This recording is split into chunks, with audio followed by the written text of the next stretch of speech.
A new asteroid with the nickname the Beast will be flying by Earth this weekend, and it's cutting it pretty close. At a range of only a little over 700,000 miles, which is actually pretty close, this asteroid will be whizzing by us on Sunday, June 8th.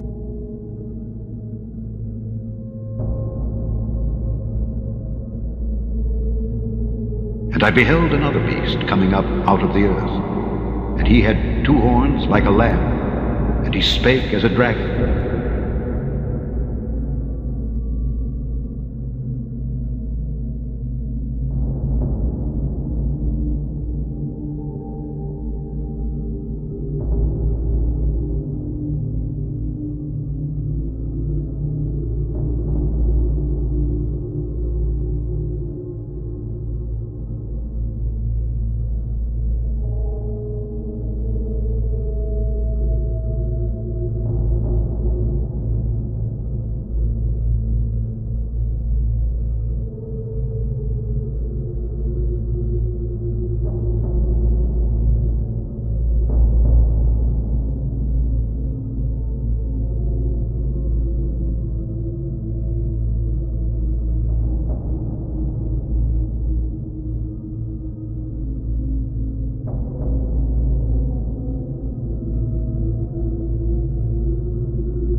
And there came one of the 7 angels which had the 7 vials, and talked with me, saying unto me, Come hither, I will show unto thee the judgment of the great whore that sitteth upon many waters, with whom the kings of the earth have committed fornication, and the inhabitants of the earth have been made drunk with the wine of her fornication. So he carried me away in the spirit into the wilderness, and I saw a woman sit upon a scarlet-colored beast, full of names of blasphemy, having 7 heads and 10 horns. And the woman was arrayed in purple and scarlet color, and decked with gold and precious stones and pearls, having a golden cup in her hand, full of abominations and filthiness of her fornication. And upon her forehead was a name written, Mystery, Babylon the Great, the mother of harlots and abominations of the earth. And I saw the woman drunken with the blood of the saints and with the blood of the martyrs of Jesus. And when I saw her, I wondered with great admiration. And the angel said unto me, Wherefore didst thou marvel? I will tell thee the mystery of the woman and of the beast that carrieth her, which hath the 7 heads and 10 horns. The beast that thou sawest was and is not, and shall ascend out of the bottomless pit and go into perdition. And they that dwell on the earth shall wonder, whose names were not written in the book of life from the foundation of the world, when they behold the beast that was and is not and yet is. And here is the mind which hath wisdom. The 7 heads are 7 mountains on which the woman sitteth, and there are 7 kings. 5 are fallen, and 1 is, and the other is not yet come. And when he cometh, he must continue a short space. And the beast that was and is not, even he is the 8th, and is of the 7th, and goeth into perdition. And the 10 horns which thou sawest are 10 kings, which have received no kingdom as yet, but receive power as kings 1 hour with the beast. These have 1 mind, and shall give their power and strength unto the beast. These shall make war with the Lamb, and the Lamb shall overcome them, for he is Lord of lords and King of kings. And they that are with him are called and chosen and faithful. And he saith unto me, The waters which thou sawest where the whore sitteth are peoples and multitudes and nations and tongues. And the 10 horns which thou sawest upon the beast, these shall hate the whore, and shall make her desolate and naked, and shall eat her flesh and burn her with fire. For God hath put in their hearts to fulfill his will, and to agree, and give their kingdom unto the beast, until the words of God shall be fulfilled. And the woman which thou sawest is that great city which reigneth over the kings of the earth. Pope Francis is preparing to lead an unprecedented Mideast summit today in St. Peter's Square. He's invited the Israeli and Palestinian presidents to the Vatican, where they will pray for peace through a combination of Jewish, Christian, and Muslim prayers. Greg Burke joins us by phone. He is the senior advisor for communications at the Vatican. And Greg, I tell you, by all accounts, of course, this is an unusual summit, certainly unprecedented, with, again, Jewish, Christian, and Muslim prayers whispered in the shadows of St. Peter's Basilica. If you could start, if you would, by talking about the significance of this occurrence. Sure, no doubt about it. I thought, thanks. You know, it's interesting. I read a great tweet today. Somebody said, you know, I didn't pay any attention to the news for a week, and all of a sudden you have the Israelis and Palestinians praying together at the Vatican. Whoa!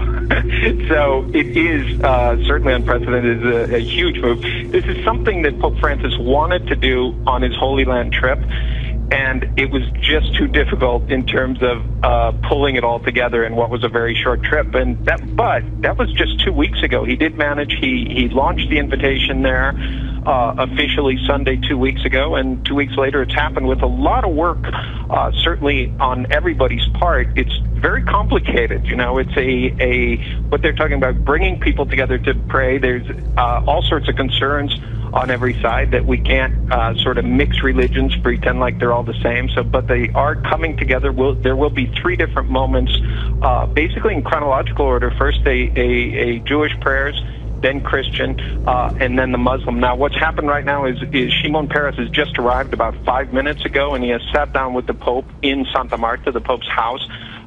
The Mahmoud Abbas will arrive in about 15 minutes. He'll also have a one-on-one with the Pope, or a small greeting with the Pope, and then they will all go together into the Vatican gardens where the actual prayer will take place. And if I can jump in there, Greg, because you're talking about Israeli President Shimon Peres and Palestinian President Mahmoud Abbas, both going to be there and just now having each private meetings with the Pope. But as the Pope calls for prayers for peace, Peres and Abbas, I understand they're expected to discuss political developments when they will meet in private after the prayer. So what do you think the two leaders hope to walk away with, Greg? Well, I think they hope to walk away with goodwill. I mean, it's basically, they will have to each speak for themselves, but at least from the Franciscan priest who organized it for the Pope said, you know, this is a prayer break. This is what we hope is a start for hope, okay? He said nobody thinks that peace is going to break out because of one day of prayer, but this will get people praying. It will perhaps give some sense of hope. We certainly get that idea from the Pope, you know, that we need to do something different from just what we've done up till now, because it hasn't worked. Yeah, and you can't get to peace in the Middle East without hope to start with, and hope starts with prayer. So let's hope that when the Jewish and Christian and Muslim prayers are whispered there in the shadows of St. Peter's Basilica, somehow we can get some sort of understanding and start to get to some peace there in the Middle East. There's just my hope there.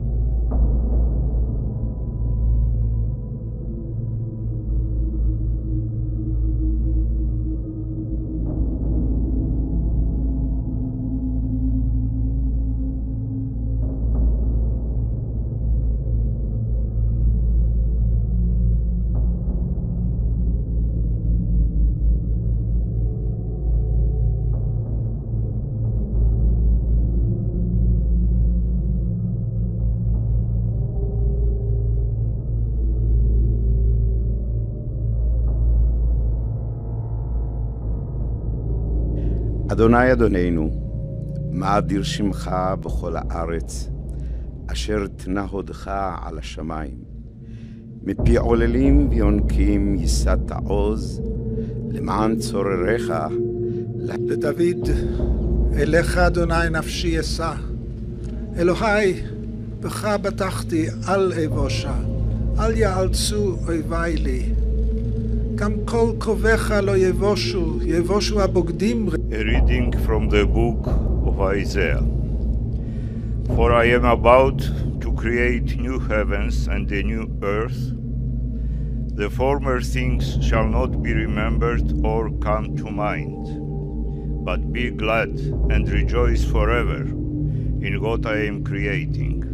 الحمد لله الذي خلق السماوات والأرض وجعل الظلمات والنور وأبدع كل شيء من العدم فقدره تقديرا. اللهم أنت السلام ومنك السلام فحينا بالسلام فجنب البلاد والعباد ويلات الحرب والدمار انتصر للمستضعفين. Let's go towards peace, dialogue at all costs. Patience is necessary to move forward day after day and get stronger and live together in peace, in tolerance, for the glory of God and for the good of everybody. To have peace, one needs courage, far more than what you need for a war. Courage to say yes for a meeting and to say no against conflict, against violence. We have yet to achieve this mission of humanity. Even when peace seems distant, we must pursue it to bring it closer. And if we pursue peace with determination, with faith, we will reach it. And it will endure through all of us, as it is written in Isaiah. They will beat their swords into plowshares and their spears into pruning hooks. Nations will not take up swords against nations, nor will they train for war anymore. We ask you, O Lord, for peace in the Holy Land, Palestine and Jerusalem, together with its people.